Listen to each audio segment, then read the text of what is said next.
이러지 마. 내가 왜 아버지를 해치겠어? 네가 증거라고 들고 온 게 고작 이거야? 난 그런 적 없어. 당신이 나보고 약을 사오라며. 당신이 시켰잖아. 뭐라고? 내가 시켰다고? 먼저 보험금 얘기 꺼낸 건 당신이잖아. 난 아버지를 위해 최선을 다했어. 경찰! 이 사람들이 날 모함하고 있어요. 난 억울해요. 안녕하세요.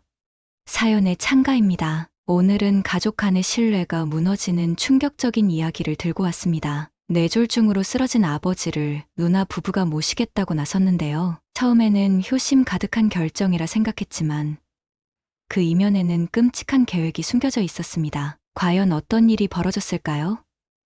그럼 사연 시작하겠습니다. 안녕하세요. 저는 평범한 42세 회사원입니다. 그날도 평소와 다름없는 아침이었습니다. 출근 준비를 하면서 아버지께 전화드렸는데 항상 그러셨듯 건강하게 아침 운동을 다녀오시는 중이라고 하셨습니다. 저는 그때까지만 해도 우리 가족에게 이런 일이 생길 거라고는 상상도 못했습니다. 점심시간이 막 지났을 무렵이었습니다. 갑자기 걸려온 전화 한 통에 제 인생이 완전히 뒤바뀌게 될 줄은 몰랐습니다. 아버지가 자주 가시던 동네 공원에서 갑자기 쓰러지셨다는 연락이었습니다. 다행히 근처를 지나가던 이웃 주민이 빨리 발견하고 119에 신고해 주셨다고 했습니다. 전화를 받자마자 온몸에 식은땀이 흘렀습니다. 상급종합병원으로 이송 중이라는 말에 바로 회사를 뛰쳐나왔습니다. 그날따라 택시도 잡히지 않았고 신호등은 전부 빨간불이었습니다. 달리는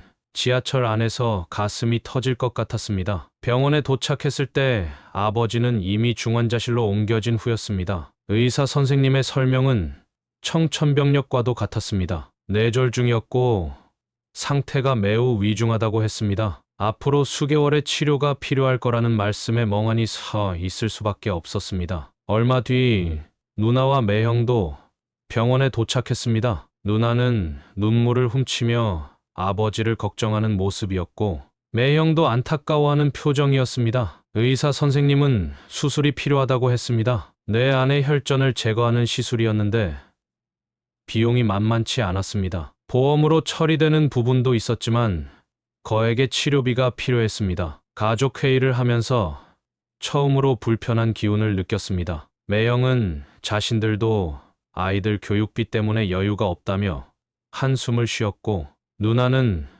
묘하게 치료비 명세서에 집착하는 모습을 보였습니다. 결국 제가 모든 치료비를 부담하기로 했습니다. 적금을 해약하고 아버지의 완쾌만을 바라며 최선을 다했습니다. 수술은 성공적이었지만 의사 선생님은 앞으로가 더 중요하다고 하셨습니다. 재활 치료가 필수적이었고 수문의 시간 누군가의 보살핌이 필요한 상황이었습니다. 중환자실에서 일반 병실로 옮기신 후 아버지의 상태는 조금씩 호전되기 시작했습니다. 말씀은 어눌하셨지만 의식은 점점 선명해지셨고 손발도 조금씩 움직일 수 있게 되셨습니다. 하지만 이런 희망적인 변화 속에서도 제 마음 한구석이 불안했습니다. 누나와 매형의 병문안이 점점 뜸해지고 있었기 때문입니다. 처음에는 매일같이 오던 발걸음이 사흘에 한 번, 일주일에 한 번으로 줄어들었습니다. 바쁘다는 핑계였지만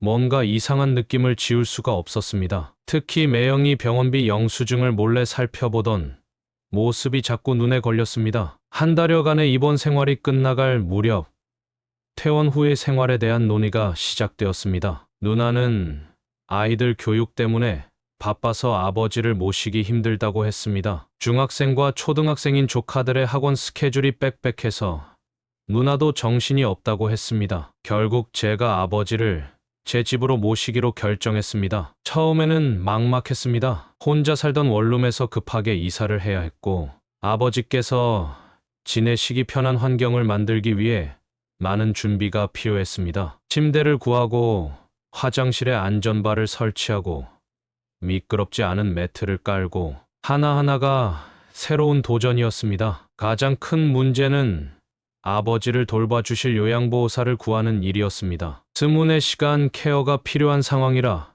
교대 근무가 가능한 분을 찾아야 했습니다. 여러 요양보호사 소개소를 통해 면접을 보고 겨우 박은주 선생님을 만나게 되었습니다. 박은주 선생님은 50대 후반의 따뜻한 미소를 가진 분이셨습니다. 20년 넘게 요양보호사로 일하셨다고 했습니다. 첫 만남에서부터 전문적인 지식과 경험이 느껴졌고 아버지를 대하는 태도도 정성스러웠습니다. 아버지도 박 선생님을 많이 마음에 들어 하셨습니다. 하지만 회사 생활과 간병을 병행하는 것은 쉽지 않았습니다. 아침에 출근하기 전 아버지의 상태를 확인하고 점심시간마다 전화로 안부를 묻고 퇴근 후에는 아버지와 함께 재활운동을 하는 것이 일상이 되었습니다. 주말에는 아버지를 모시고 병원에 가서 재활치료를 받았습니다. 업무 시간에도 마음이 항상 집에 가 있었습니다. 갑자기 걸려오는 전화에 가슴이 철렁하기도 했고 중요한 회의 중에도 아버지 생각에 집중하기 어려울 때가 많았습니다. 다행히 회사에서 제 상황을 이해해 주셔서 야근은 최대한 피할 수 있었습니다. 박은주 선생님은 정말 큰 도움이 되었습니다. 아버지의 약 복용 시간을 꼼꼼히 체크하시고 식사도 건강식으로 준비해 주셨습니다. 재활운동도 전문적으로 도와주셨고 아버지의 작은 변화도 세세하게 기록해 두셨습니다. 무엇보다 아버지를 친부모처럼 정성껏 보살펴 주시는 모습이 감동이었습니다. 시간이 지나면서 아버지의 상태도 조금씩 좋아지셨습니다. 처음에는 휠체어 없이는 움직이기 힘드셨는데 2달쯤 지나자 보행기를 짚고 천천히 걸으실 수 있게 되었습니다. 말씀도 조금씩 또렷해지셨고 식사도 혼자서 하실 수 있게 되었습니다. 주말이면 가끔 누나네 가족들이 놀러 오기도 했습니다. 조카들이 할아버지를 보러 오면 아버지의 얼굴에 환한 미소가 번졌습니다. 그때만큼은 저도 행복했습니다. 우리 가족이 이렇게 함께 있는 모습이 좋았습니다. 그렇게 3개월이 흘렀습니다. 하루하루가 고단했지만 아버지의 건강이 회복되어가는 모습을 보는 것만으로도 보람을 느꼈습니다. 이대로만 계속되었다면 좋았을 텐데 그때는 몰랐습니다. 이 평온한 일상이 곧 깨어질 거라는 것을. 그날은 평소와 다름없는 주말이었습니다. 아버지의 재활 치료를 마치고 집에 돌아와 점심을 준비하고 있을 때였습니다. 갑자기 초인종이 울렸고 누나와 매형이 방문했습니다. 미리 연락도 없었고 주말에 오는 경우도 거의 없었기에 의아했습니다. 거실에 앉아 이야기를 나누는데 누나가 뜻밖의 제안을 했습니다. 자신들이 아버지를 모시고 싶다는 것이었습니다. 갑작스러운 제안에 저는 당황스러웠습니다. 지금까지 바쁘다며 발걸음도 뜸했던 누나였기에 이해가 되지 않았습니다. 매형은 자신들의 형편이 나아졌다고 했습니다. 부동산 개발 사업이 잘 풀려서 경제적으로 여유가 생겼다며 이제는 아버지를 모실 수 있는 상황이 되었다고 설명했습니다. 새로 이사한 집도 넓고 공기도 좋다면서 아버지의 건강에도 더 좋을 거라고 했습니다. 박은주 선생님은 그날따라 유독 침묵하셨습니다. 평소 밝고 활기찬 목소리로 의견을 내시던 분이 그날은 계속 고개를 숙이고 계셨습니다. 제가 선생님의 의견을 여쭤보자 조심스럽게 말씀하셨습니다. 지금 이대로가 좋을 것 같다고. 아버지의 상태가 많이 좋아지고 계시니 환경을 바꾸는 게 좋지 않을 수 있다고 하셨습니다. 하지만 누나는 계속해서 설득했습니다. 조카들도 할아버지와 함께 지내고 싶어 한다고 했고 자신이 전업주부라 아버지를 더 잘 모실 수 있다고 했습니다. 매형도 적극적으로 거들었습니다. 제가 직장 생활하느라 힘들어하는 것을 알고 있다며 이제는 자신들이 도리를 하고 싶다고 했습니다. 고민이 깊어졌습니다. 분명 누나의 말도 일리가 있었습니다. 저는 직장 생활과 병간호를 병행하느라 체력적으로 많이 지쳐 있었고 업무 성과도 예전만 못했습니다. 게다가 누나는 아버지의 딸이었고 전업주부였기에 시간적 여유도 있었습니다. 하지만 이상하게 마음 한켠이 불안했습니다. 아버지께서는 누나의 제안에 대해 아무 말씀도 하지 않으셨습니다. 평소 누나를 보면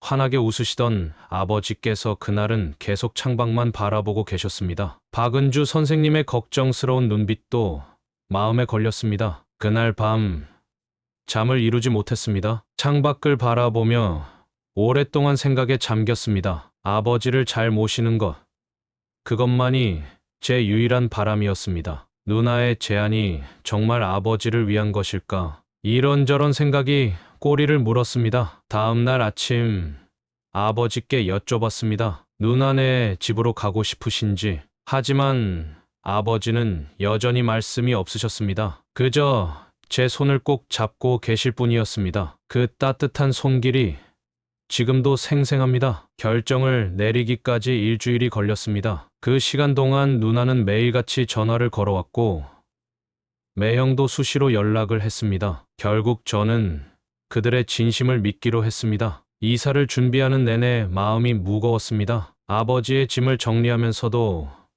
이게 정말 올바른 결정인지 확신이 서지 않았습니다. 아버지께서는 평소보다 더 말씀이 없으셨고 짐을 싸는 내내 불안한 표정을 지으셨습니다. 그 모습이 지금도 제 마음을 아프게 합니다. 박은주 선생님과 헤어지는 날 눈물바다가 되었습니다. 3개월이라는 시간 동안 정이 많이 들었던 탓이었습니다. 선생님은 아버지의 약 복용 시간표와 드시는 방법, 운동하시는 순서까지 모두 메모해서 누나에게 전달했습니다. 선생님의 마지막 인사가 왠지 모르게 슬퍼 보였습니다. 아버지의 짐을 정리하면서 마음이 더욱 복잡해졌습니다. 아버지께서 사용하시던 물건 하나하나에 추억이 담겨 있었습니다. 재활 운동할 때 쓰시던 도구들, 좋아하시던 TV 리모컨, 매일 아침 읽으시던 신문, 이 모든 것들과 이별한다고 생각하니 가슴이 먹먹해졌습니다. 누나네 집으로 이사하는 날, 매형이 직접 차를 가지고 왔습니다. 평소와 다르게 매우 친절했고 아버지의 짐을 하나하나 정성스럽게 옮겼습니다. 휠체어를 차에 싣고 약봉지를 챙기고 아버지의 옷가지를 정리하는 모습이 마치 영화의 한 장면 같았습니다. 차에 오르시는 아버지의 뒷모습이 유난히 외로워 보였습니다. 평소 꼿꼿하시던 아버지의 어깨가 처음으로 축 늘어진 것을 보았습니다. 제 가슴 한켠이 찢어지는 것 같았지만 이것이 아버지를 위한 최선의 선택이라고 스스로를 위로했습니다. 누나네 집은 확실히 넓고 좋았습니다. 아버지께서 지내실 방도 햇빛이 잘 들어왔고 화장실도 가까웠습니다. 매형이 자랑하던 대로 공기도 좋았고 주변 경관도 아름다웠습니다. 조카들도 할아버지가 오신다고 좋아했고 처음에는 모든 것이 완벽해 보였습니다. 짐을 정리하고 아버지의 방을 세팅하는 동안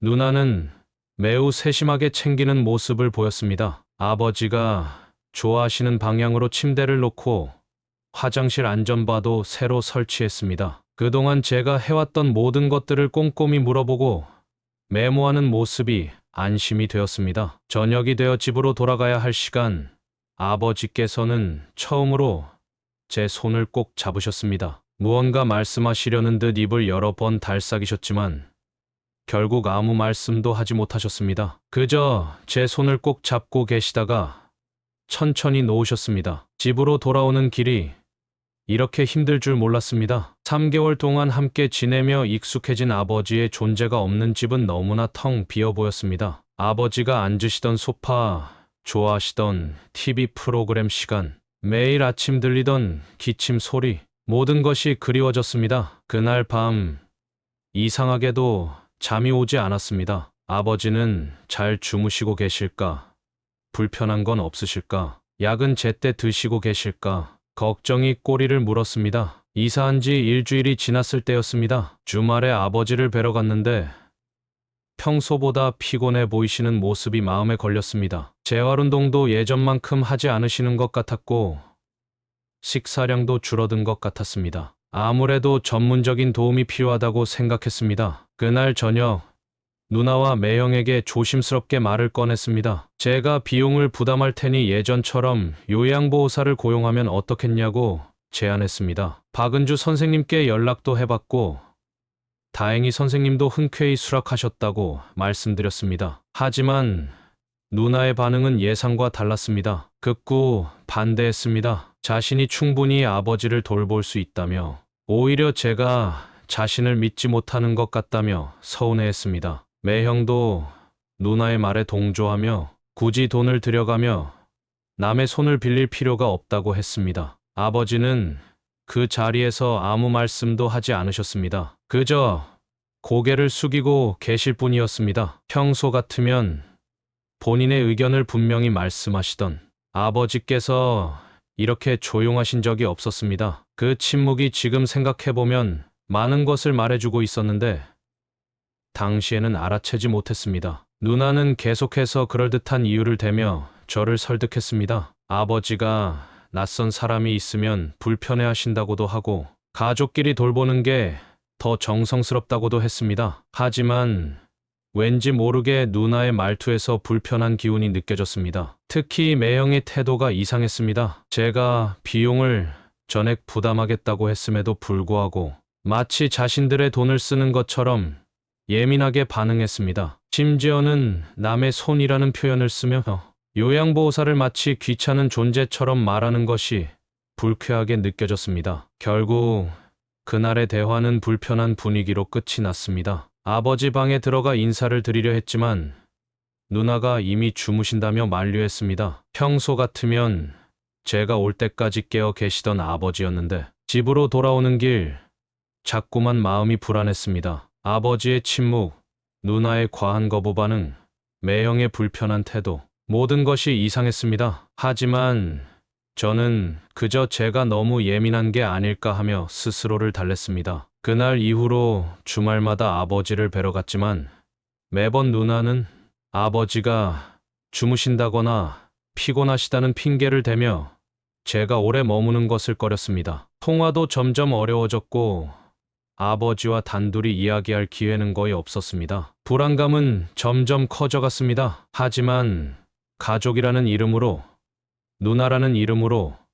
저는 그저 지켜볼 수밖에 없었습니다. 그것이 얼마나 큰 실수였는지 지금도 그때를 생각하면 한숨만 나옵니다. 그날은 평소보다 일찍 누나네 집을 방문했습니다. 아침 일찍 갈 거라고 미리 연락도 했는데 현관문 앞에서 한참을 기다려야 했습니다. 안에서는 부산한 움직임이 들렸고 누나가 문을 열었을 때는 왠지 모르게 당황한 기색이 역력했습니다. 아버지의 방에 들어갔을 때 저는 충격을 받았습니다. 한 달 전과 비교해 완전히 달라진 모습이었습니다. 아버지는 침대에 누워 계셨는데 팔에는 희미한 멍 자국이 있었고 얼굴은 헬쑥하게 야위어 있었습니다. 제가 들어가자 반가워하시면서도 어딘가 불안해 보이는 눈빛을 보내셨습니다. 방 안의 공기도 탁했습니다. 창문이 굳게 닫혀 있었고 커튼도 쳐져 있어서 답답했습니다. 제가 환기를 시키려고 하자 누나가 급하게 말렸습니다. 감기에 걸리실까봐 조심한다고 했지만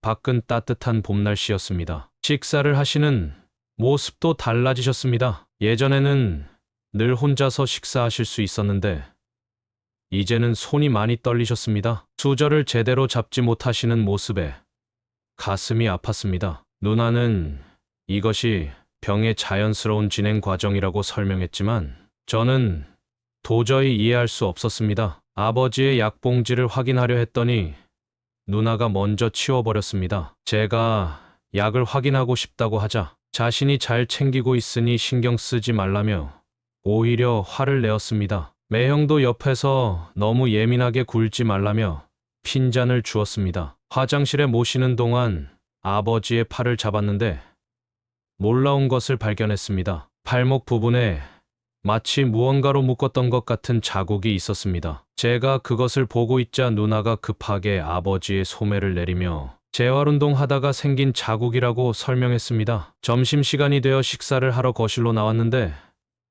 매형의 태도가 이상했습니다. 평소보다 과하게 웃으며 이것저것 이야기를 늘어놓았고 마치 제 관심을 다른 곳으로 돌리려는 것처럼 보였습니다. 그러면서도 제가 아버지 방으로 가려고 할 때마다 이상한 핑계를 대며 만류했습니다. 아버지께서는 그날 내내 말씀이 없으셨습니다. 예전처럼 활기차게 대화를 나누시지도 않으셨고 TV도 보시지 않으셨습니다. 그저 허공만 바라보시다가 가끔 저를 안타깝게 쳐다보실 뿐이었습니다. 그 눈빛에 무슨 의미가 담겨 있는지 그때는 미처 알지 못했습니다. 집에 돌아오는 길 머릿속이 복잡했습니다. 아버지의 달라진 모습, 누나의 과한 경계심, 매형의 부자연스러운 친절, 모든 것이 이상했습니다. 하지만 그때 저는 이것이 단순히 제 과도한 걱정일 거라고 스스로를 위로했습니다. 그날 밤 잠을 이루지 못했습니다. 자꾸만 아버지의 슬픈 눈빛이 떠올랐고 팔에 멍 자국이 마음에 걸렸습니다. 아버지의 상태가 걱정되어 한 주 뒤에 다시 방문했습니다. 이번에는 요양보호사 문제를 강하게 주장하려고 마음먹었습니다. 미리 박은주 선생님과도 상의를 했고 언제든 오실 수 있다는 답변도 받아놓은 상태였습니다. 현관문을 열고 들어서자 이상한 분위기가 느껴졌습니다. 매형은 없었고 누나는 마치 제가 올 것을 예상했다는 듯이 거실에서 기다리고 있었습니다. 아버지는 방에서 주무신다며 방에 들어가는 것을 막았습니다. 이번에는 단호하게 요양보호사 이야기를 꺼냈습니다. 아버지의 건강이 눈에 띄게 나빠지고 있다고, 전문적인 관리가 필요하다고 설득했습니다. 모든 비용은 제가 부담하겠다고도 했고 누나의 수고를 덜어주고 싶다는 말도 했습니다. 하지만 누나의 반응은 전보다 더 거셌습니다. 갑자기 목소리를 높이며 제가 자신을 믿지 못한다고 소리를 질렀습니다. 심지어는 제가 아버지를 빼앗으려 한다는 말도 했습니다. 그동안 한 번도 보지 못했던 누나의 모습이었습니다. 그때 매형이 들어왔습니다. 상황을 파악하더니 저를 서재로 불러들였습니다. 그리고는 조용히 하지만 이협적인 어조로 말했습니다. 이제 아버지는 자신들의 책임이니 더 이상 참견하지 말라고, 자꾸 이러면 아예 못 오게 할 수도 있다고 했습니다. 순간 소름이 돋았습니다. 매형의 말투에서 단순한 협박 이상의 무언가를 느꼈습니다. 아버지에 대한 그들의 태도가 마치 소유물을 다루는 것 같았습니다. 그제서야 이 모든 상황이 매우 심각하다는 것을 깨달았습니다. 거실로 나오니 누나는 이미 아버지 방 앞을 가로막고 서 있었습니다. 잠깐이라도 뵙고 가겠다는 제 말에도 완강히 거부했습니다. 그러다 제가 조금이라도 앞으로 나서려 하면 경찰에 신고하겠다며 협박까지 했습니다. 결국 그날은 아버지를 뵙지도 못하고 쫓겨나다시피 나왔습니다. 현관문을 나서는 순간 아버지의 방에서 희미하게 들리는 것 같은 울음소리를 들었습니다. 하지만 확인할 수도 없었습니다. 차 안에서 한참을 진정하지 못했습니다. 누나의 돌변한 태도, 매형의 위협적인 말투, 그리고 보지도 못한 아버지, 모든 것이 악몽 같았습니다. 그때 저는 무언가 크게 잘못되어 가고 있다는 것을 직감했습니다. 집으로 돌아오는 길에 경찰서에 들렀습니다. 하지만 가족 간의 일이라 당장은 개입하기 어렵다는 답변만 들었습니다. 더 구체적인 증거가 필요하다고 했습니다. 그날 이후로 저는 매일 밤 아버지를 위해 할 수 있는 일을 고민했습니다. 그 후로 2주 동안 아버지를 뵙지 못했습니다. 누나는 전화도 잘 받지 않았고 받더라도 아버지는 주무신다는 말만 반복했습니다. 도저히 참을 수 없어서 퇴근 후 누나네 집을 찾아갔습니다. 현관문을 열어준 매형의 표정이 안 좋았습니다. 하지만 이번에는 제가 물러설 수 없었습니다. 강하게 아버지를 뵙게 해달라고 요구했고 그제서야 마지못해 아버지 방으로 안내했습니다. 방문을 열자마자 숨이 멎는 것 같았습니다. 한 달 전만 해도 휠체어를 타고 거실을 다니시던 아버지께서 이제는 침대에 누워 겨우 숨만 쉬고 계셨습니다. 얼굴은 파리해지셨고 눈은 푹 꺼져 있었습니다. 2주 만에 이렇게까지 상태가 나빠질 수 있다는 게 믿기지 않았습니다. 아버지의 손을 잡았는데 마치 얼음장 같았습니다. 손목은 여위어서 뼈만 남아 있었고 팔에는 주사 자국처럼 보이는 멍이 여러 개 있었습니다. 병원에서 퇴원하신 후로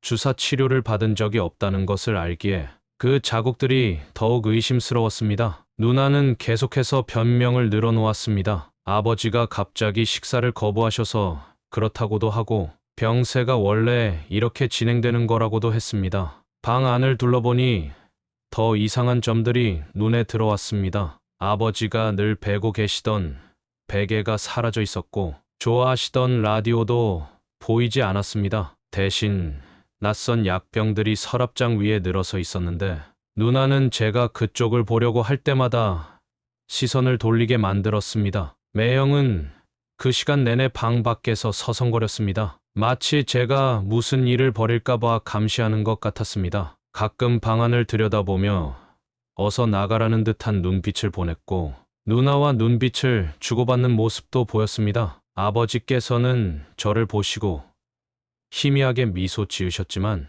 말씀을 제대로 하시지 못했습니다. 손가락을 조금씩 움직이시며 무언가 말씀하시려 했지만 누나가 피곤하시다며 저를 재촉해 방에서 나가게 했습니다. 나오는 길에 화장실에 들렀는데 변기 옆 휴지통에서 낯선 약봉지를 발견했습니다. 자세히 보려 했지만 매형이 갑자기 들어와 저를 재촉했습니다. 그들의 행동 하나하나가 수상쩍기만 했습니다. 그날 밤 집으로 돌아와 처음으로 울었습니다. 속수무책으로 아버지가 망가져가는 모습을 지켜볼 수밖에 없다는 것이 너무나 고통스러웠습니다. 이틀 뒤 다시 아버지를 뵈러 갔습니다. 이번에는 미리 연락도 하지 않았습니다. 다행히 누나가 현관문을 열어주었고 무슨 일이 있어도 아버지를 뵙겠다는 제 의지를 보이자 마지못해 허락했습니다. 아버지의 방에 들어서자 지난번보다 더 야위신 모습에 가슴이 아팠습니다. 그래도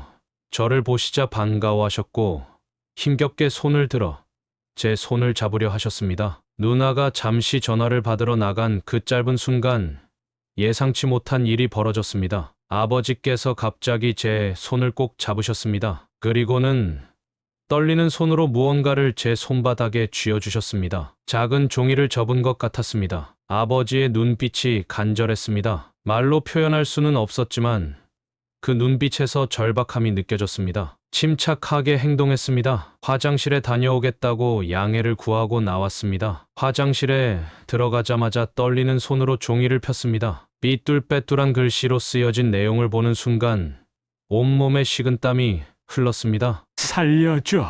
네 누나가 나를 죽이려고 해. 매일 밤 이상한 약을 먹여. 장서방이 자꾸 이상한 주사를 놔. 도와줘.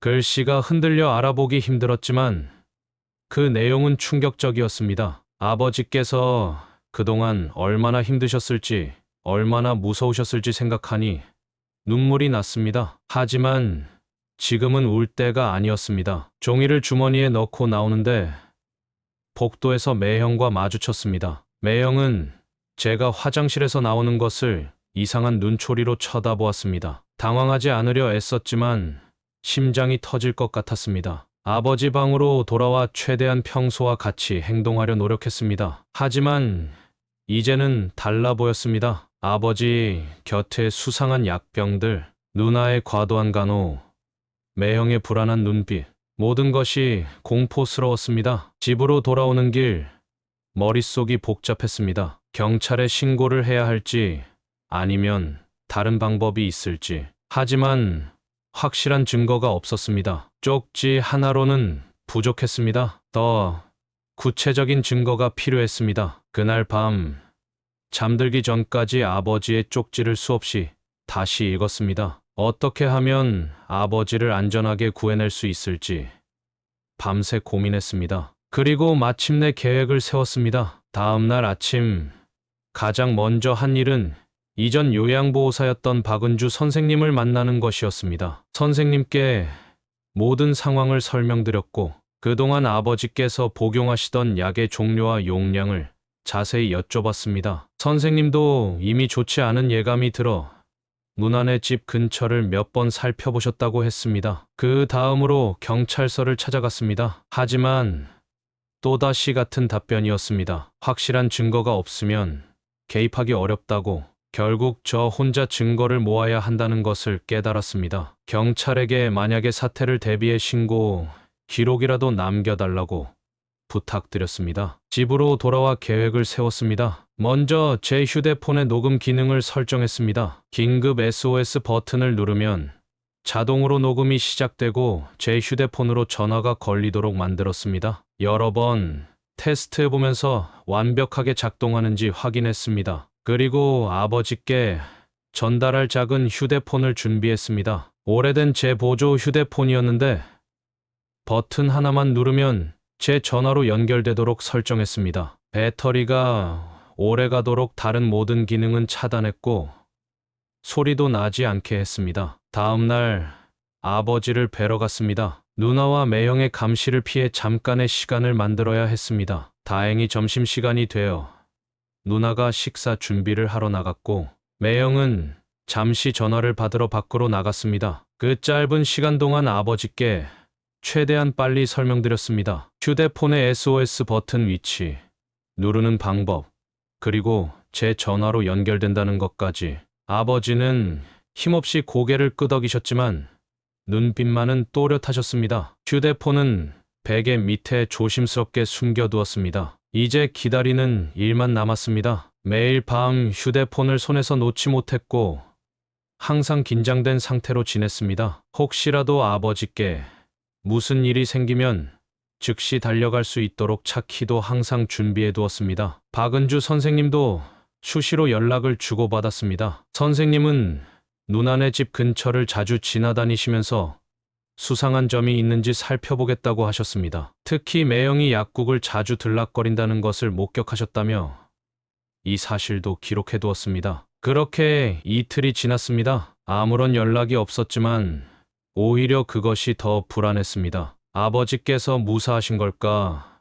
휴대폰은 잘 작동하고 있을까? 혹시 발각되지는 않았을까? 온갖 걱정이 마음을 무겁게 눌렀습니다. 그날 밤 11시경이었습니다. 잠자리에 들려던 찰나 휴대폰으로 걸려온 한 통의 전화가 제 인생을 완전히 바꿔놓았습니다. 아버지께서 설정해둔 SOS 전화였습니다. 녹음이 자동으로 시작되었고 제 귀에는 지금도 잊을 수 없는 소리들이 들려왔습니다. 누나의 목소리가 가장 먼저 들렸습니다. 평소와는 전혀 다른 차갑고 날카로운 목소리였습니다. 아버지께 약을 먹으라고 강요하는 소리였습니다. 매형도 거기 있었습니다. 그들은 서로 말을 주고받았고 그 내용 하나하나가 모두 녹음되고 있었습니다. 옷도 제대로 못 갈아입은 채 차에 올랐습니다. 한밤중이라 다행히 도로가 막히지는 않았습니다. 동시에 경찰에도 신고했습니다. 미리 해둔 신고 기록이 있었기에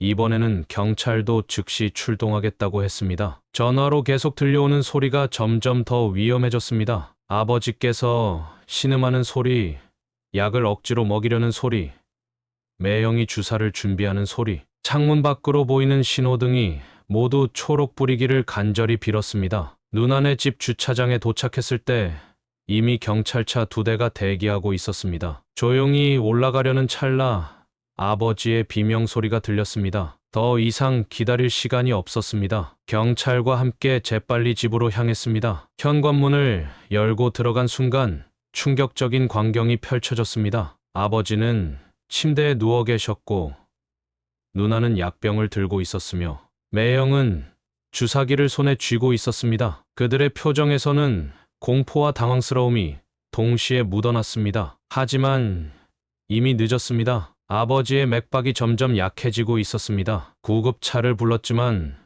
병원으로 이송하는 동안 아버지는 결국 그렇게 생을 마감하셨습니다. 제가 할 수 있는 것이라고는 차가워진 아버지의 손을 잡고 울기만 하는 것뿐이었습니다. 녹음된 파일에는 모든 것이 담겨 있었습니다. 누나가 아버지께 약을 강요하는 소리, 매형이 위협하는 소리, 그리고 그들이 나누는 대화, 뇌졸중을 악화시키는 약물을 의도적으로 투여했다는 사실이 명백히 드러났습니다. 경찰은 즉시 누나와 매형을 체포했습니다. 그들은 끝까지 발뺌했지만 이미 모든 증거가 확보된 후였습니다. 아버지의 방에서는 수상한 약물들이 대거 발견되었고 매형의 차에서도 불법 약물이 나왔습니다. 그날 밤의 기억은 지금도 생생합니다. 차가운 빗방울이 내리는 가운데 구급차의 사이렌 소리가 울리고 경찰차의 불빛이 번쩍이던 모습, 그리고 체포되어 가는 누나의 모습을 바라보며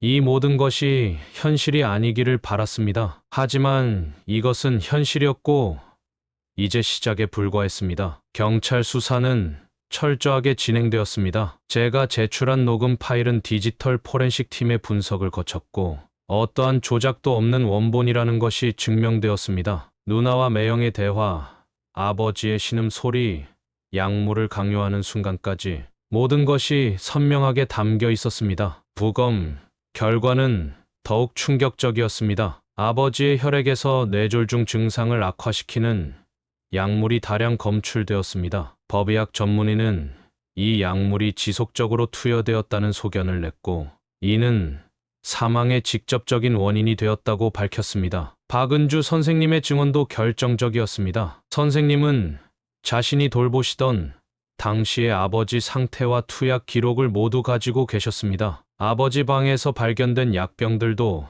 모두 분석되었습니다. 뇌졸중 치료제라고 속이고 투여한 약물들은 실제로는 증상을 악화시키는 것들이었습니다. 전문의들은 이런 약물들을 복합적으로 투여할 경우 치명적일 수 있다고 증언했습니다. 이웃들의 증언도 이어졌습니다. 야간에 집에서 들리는 신음 소리를 들었다는 진술, 아버지의 비명 소리를 들었다는 진술들이 잇따랐습니다. 심지어 한 이웃은 매형이 늦은 밤 수상한 봉투를 들고 들어가는 것을 여러 차례 목격했다고 진술했습니다. 누나의 휴대폰에서는 더 충격적인 내용이 발견되었습니다. 매형과 주고받은 메시지에는 아버지를 없애버릴 방법을 구체적으로 논의한 내용들이 있었습니다. 심지어 약물 투여 시간과 용량까지 꼼꼼히 기록해두었습니다. 매형의 컴퓨터도 압수수색 대상이 되었습니다. 거기서 발견된 인터넷 검색 기록은 소름이 끼쳤습니다. 뇌졸중 악화 약물, 발각되지 않는 독극물, 자연사로 위장하는 방법 등 모든 것이 계획적이었다는 것이 명백해졌습니다. 수사가 진행될수록 그들의 범행은 더욱 치밀하게 계획된 것이었음이 드러났습니다. 하지만 그들은 한 가지를 간과했습니다. 아버지의 필사적인 의지와 그것을 알아챈 제 마지막 시도를, 그리고 그것이 결국 그들의 범행을 밝히는 결정적인 증거가 되었다는 것을. 체포된 누나의 모습은 충격적이었습니다. 평소에 단정하고 우아한 모습은 온데간데 없이 사라졌고, 경찰서에서는 히스테리적으로 소리를 지르며 모든 것을 부인했습니다. 하지만 이제는 더 이상 숨길 수 없는 증거들이 모두 드러난 후였습니다. 매형은 더 비열했습니다. 체포된 직후부터 모든 책임을 누나에게 돌리기 시작했습니다. 자신은 아내의 강요에 못 이겨 어쩔 수 없이 가담했다고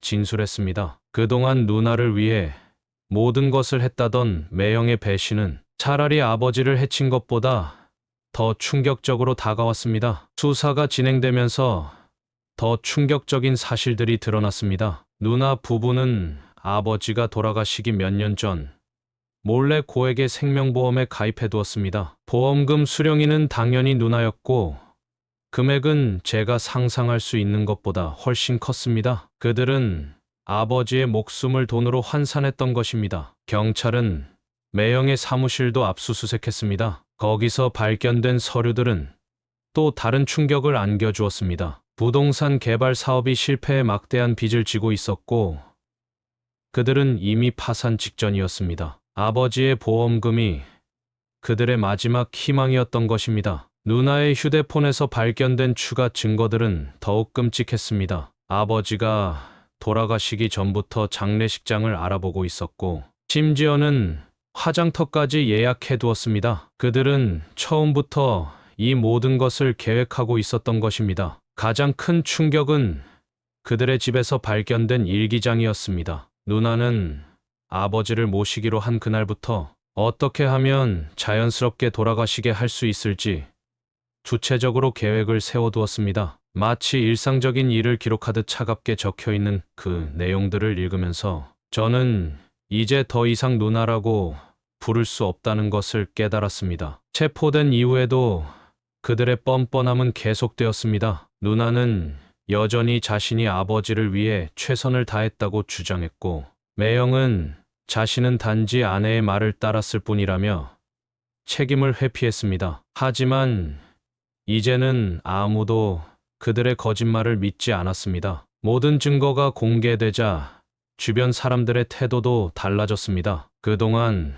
누나 부부를 효자효부라고 칭찬하던 이웃들은 이제 그들을 마주치기도 싫어했습니다. 조카들은 학교에도 나가지 못하게 되었고, 친척들은 연락을 끊었습니다. 그렇게 그들이 쌓아온 거짓된 가면은 완전히 붕괴되었습니다. 남은 것은 차가운 감옥의 철창과 영원히 씻을 수 없는 폐륜의 기록뿐이었습니다. 첫 재판이 열리던 날, 법정에 들어서는 순간부터 가슴이 무거웠습니다. 검은 옷을 입은 누나와 매형이 피고인석에 앉아있는 모습은 마치 악몽 같았습니다. 하지만 이제는 그들이 저지른 일에 대한 대가를 치러야 할 시간이었습니다. 검사의 모두 진술은 강력했습니다. 치밀하게 계획된 존속살해, 보험금을 노린 계획적 범행, 약물 투여를 통한 지속적 학대, 하나하나가 최고형을 피할 수 없는 죄목이었습니다. 증거물이 제시될 때마다 방청석에서는 탄식이 흘러나왔습니다. 제가 증인으로 나섰을 때는 목소리가 떨렸습니다. 하지만 아버지를 위해 반드시 해야 할 일이었습니다. 그동안 있었던 모든 일을 진술했습니다. 아버지의 달라진 모습, 수상한 징후들, 그리고 마지막으로 받았던 그 절절한 쪽지까지. 재판장은 묵묵히 듣고 있었지만 그 표정에서 분노가 느껴졌습니다. 법의학 전문의의 증언은 더욱 결정적이었습니다. 아버지의 혈액에서 검출된 약물들의 종류와 양, 그것이 얼마나 고통스러운 죽음을 유발했는지 전문가의 증언을 들으며 저는 눈물을 참을 수 없었습니다. 박은주 선생님도 증인으로 나오셨습니다. 선생님은 떨리는 목소리로 아버지를 돌보시던 당시의 상황과 누나, 부부의 수상한 행동들을 상세히 증언해 주셨습니다. 결정적인 증거는 녹음 파일이었습니다. 법정에 울려 퍼진 그 날의 기록. 누나가 아버지께 약물을 강요하는 소리, 매형이 주사를 준비하는 소리, 그리고 아버지의 마지막 신음소리까지. 방청석의 모든 사람들이 충격에 빠졌습니다. 변호인의 변론은 설득력이 없었습니다. 심신미약을 주장하려 했지만 이미 드러난 증거들 앞에서는 무의미했습니다. 계획적이고 지속적인 범행이었다는 것이 명백했기 때문입니다. 선고 공판이 열리던 날, 법정은 긴장감으로 가득했습니다. 재판장은 엄중한 목소리로 판결을 읽어내렸습니다. 누나에게는 무기징역, 매형에게는 징역 30년이 선고되었습니다. 존속살해와 보험사기 미수, 약물 투여를 통한 학대 등 모든 혐의가 인정되었습니다. 선고가 끝난 후 누나는 오열하며 쓰러졌습니다. 매형은 여전히 누나에게 책임을 전가하려 했지만 이제는 아무도 그의 말을 듣지 않았습니다. 그들은 서로를 원망하며 법정을 나섰고 그것이 제가 본 마지막 모습이었습니다. 장례식은 조용하게 치렀습니다. 많은 친척들이 찾아와 슬픔을 나눴지만 누나의 이름은 아무도 꺼내지 않았습니다. 마치 처음부터 없었던 사람처럼 우리 가족에게서 그들의 존재는 완전히 지워졌습니다. 아버지의 유품을 정리하면서 많이 울었습니다. 평소 즐겨 읽으시던 신문들, 꼼꼼하게 기록해 두신 가계부, 그리고 제 어린 시절 사진들까지 하나하나가 아버지의 온기를 간직하고 있는 것만 같았습니다. 특히 아버지의 일기장을 발견했을 때는 가슴이 찢어지는 것 같았습니다. 일기장 마지막 페이지에는 떨리는 글씨로 쓰여진 내용이 있었습니다. 민우야, 아빠가 너무 늦게 알았구나. 하지만 넌 끝까지 아빠를 지켜주려 했다. 고맙다. 그 글을 읽는 순간 그동안 참아왔던 눈물이 봇물처럼 쏟아졌습니다. 조카들의 보호자 문제로 고민이 많았습니다. 결국 매형의 동생 부부가 맡아주기로 했습니다. 아이들은 아무 잘못이 없었기에 최소한 안정된 환경에서 자랄 수 있도록 해주고 싶었습니다. 가끔 아이들과 연락하며 지내고 있지만 아직도 그들의 눈빛에서 슬픔이 느껴집니다. 박은주 선생님은 지금도 자주 찾아오십니다. 선생님께서는 그때 상황을 더 빨리 알아채지 못한 것을 자책하셨지만 오히려 제가 위로를 드렸습니다. 선생님의 증언이 없었다면 이 사건의 진실은 영원히 밝혀지지 못했을지도 모릅니다. 이제 저는 새로운 삶을 시작하려 합니다. 회사를 옮겼고 집도 이사했습니다. 너무나 많은 기억이 담긴 곳에서는 더 이상 살 수 없을 것 같았습니다. 하지만 아버지의 사진은 여전히 제 방에 걸려 있습니다. 매일 밤 아버지를 뵐 때마다 죄송하다는 말씀을 드립니다. 때때로 누나를 용서해야 하는지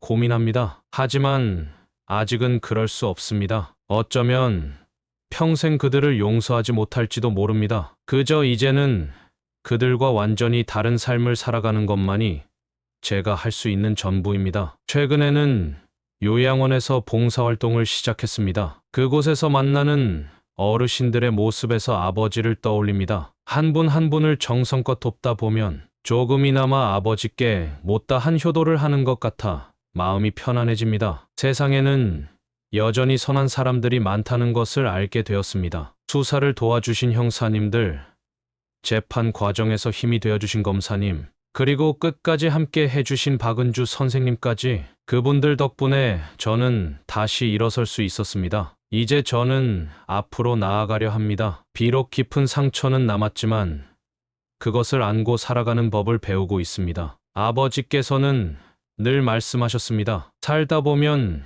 힘든 일이 있어도 결국 해는 뜬다고. 이제야 그 말씀의 의미를 진정으로 이해하게 된 것 같습니다. 가장 믿었던 가족에게 받은 상처가 얼마나 컸을지. 하지만 아버지의 마지막 메시지로 진실이 밝혀져 다행입니다. 우리 모두 가족의 소중함을 다시 한번 생각해보는 계기가 되었으면 합니다. 여러분의 따뜻한 응원 댓글로 사연자분께 위로를 전해주세요. 사연의 창가는 앞으로도 여러분의 이야기에 귀 기울이며 함께 위로하고 공감하는 시간을 가지겠습니다. 구독과 좋아요로 응원해주시면 감사하겠습니다.